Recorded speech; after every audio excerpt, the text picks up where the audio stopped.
today's episode, we're talking about guts. And I don't mean the big fat thing that I've got here that could feed a party because it's a cake. I'm not talking about six packs. I'm not talking about working out.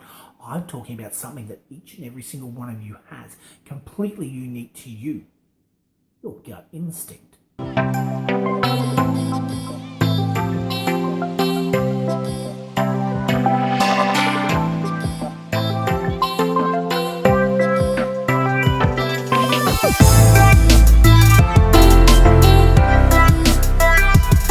G'day guys and girls, and welcome to Attitude is Everything, episode 13. Today we're talking about when you get to the point that everybody else around you is telling you shouldn't be doing it, and that your head, you thought about a situation and processed it, your heart, you thought about it emotionally and processed it, and you're teetering on the edge. That's when you need to start trusting your gut. Now, your gut instinct is something that's just built into your DNA. It's not something you can train.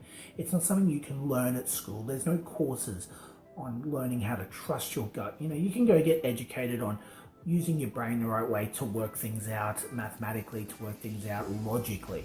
You can even get training to do heart mapping and breathing exercises to allow yourself to listen to your heart more and listen to your energies more. There are things out there that do that.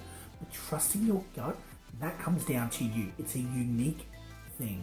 Now, the reason I'm bringing this up is in the last 24 to 48 hours, a lot of my consultations, a lot of my conversations have just been around trusting your gut.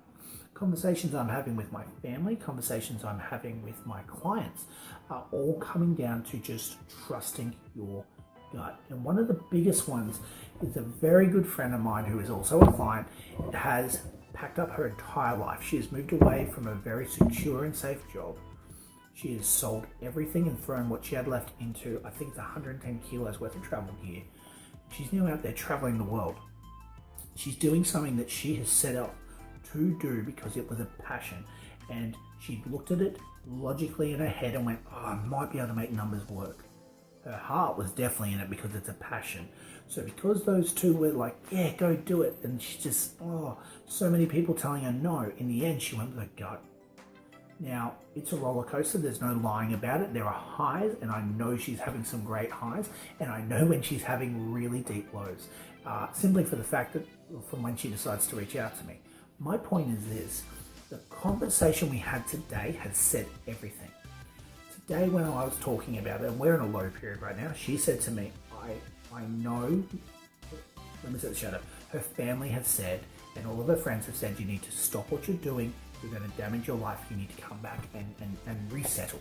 Because that's what family does, that's what our friends do.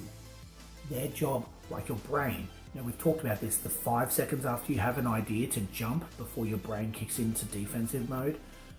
Same thing, your family and friends are the brain beyond the brain. Their job is to try to protect you. And they do an amazing job with it. That's why they're your family and friends. So she's got every single other person, probably except for me, telling her that she shouldn't be doing it.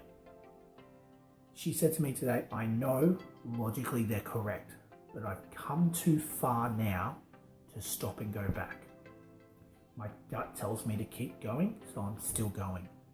The greatest sentence I've heard all week. In fact, it's one of the top two. The other one I heard was that life is 10% of what happens to you and 90% of how you react to it. And the two sort of go hand in hand.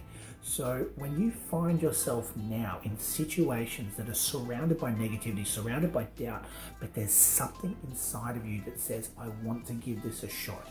You've looked at it logically, it may work, it may not. You've felt it in your heart, it's a good idea, but you know it's not an emotional connection. There's just something else in you that tells you to drive with it. Have a good look at it, have a good listen, because that's probably your gut instinct. And a lot of the time, our gut is right. Now, don't get me wrong, I've gone with my gut and I have fallen flat on my face. I went with my gut and ended up homeless, living under a bridge for 6 weeks because I went with my gut. Your gut gets you in as much trouble as your heart and your head. But the difference is you get the opportunity to be the only person with that gut instinct because it's your gut instinct. So you need to start changing your attitude around these ideas that you keep saying no to. You know that your brain's wired to be a defensive mechanism and knock you out of the idea of changing and putting yourself in risk. You know that your heart is full of passion and emotion and love, and we know that emotions have amazing electrical stimuli to over control us, because we've talked about this before. But remember, you control your emotions don't control you.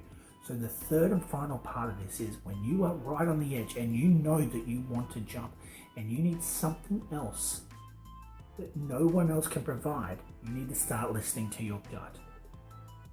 You can change your attitude around the decisions you choose to make from your head, your heart, and your gut. You can change your life.